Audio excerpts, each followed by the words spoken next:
The paradox of a persecution. Something unusual happens in 10 short verses starting with Acts 7:59.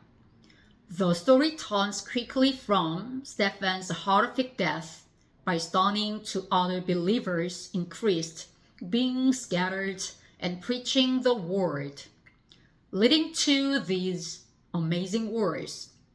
There was great joy in that city. That's the paradox of a persecution.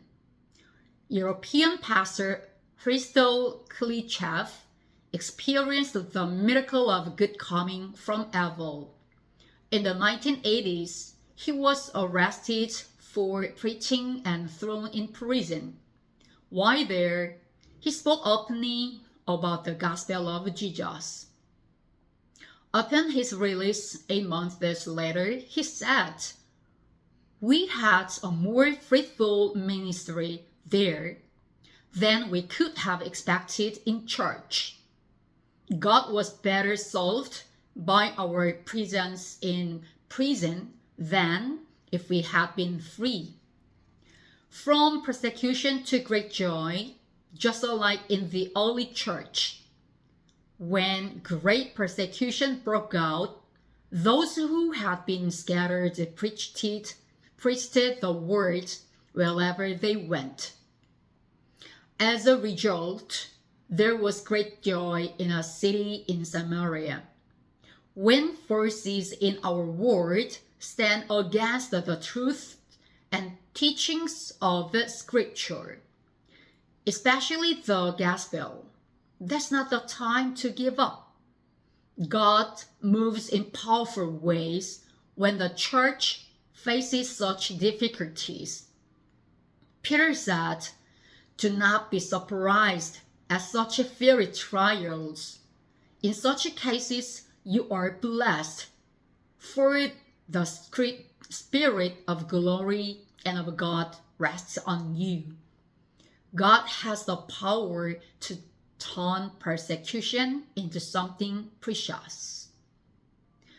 How does persecution both trouble you and encourage you?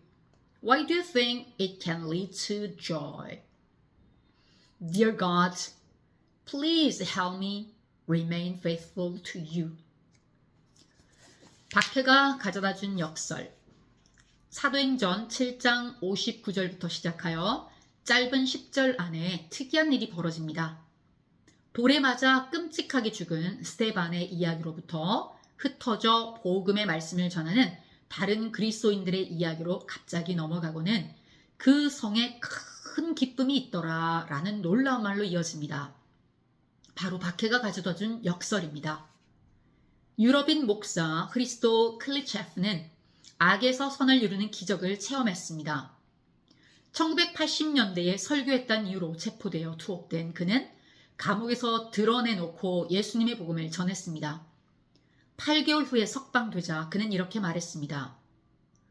"우리는 교회에서 기대할 수 있었던 것보다 더 많은 사역의 열매를 감옥에서 맺었습니다.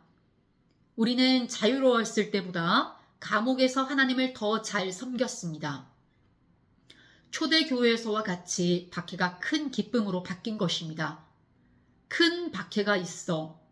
사도행전 8장 1절. 그 흩어진 사람들이 두루 다니며 복음의 말씀을 전할세. 4절.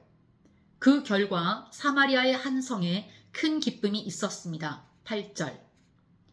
세상의 권세가 성경의 진리와 가르침, 특히 복음을 막으려 할 때 포기하지 마십시오.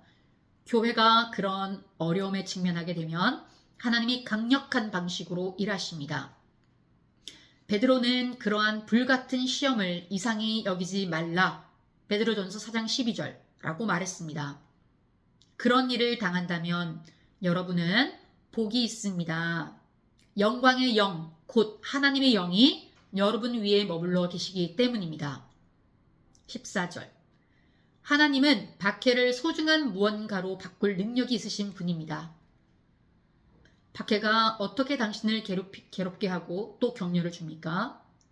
왜 박해가 기쁨이 될 수 있다고 생각하십니까? 사랑하는 하나님, 하나님을 향한 믿음을 계속 지킬 수 있도록 도와주소서. 아멘.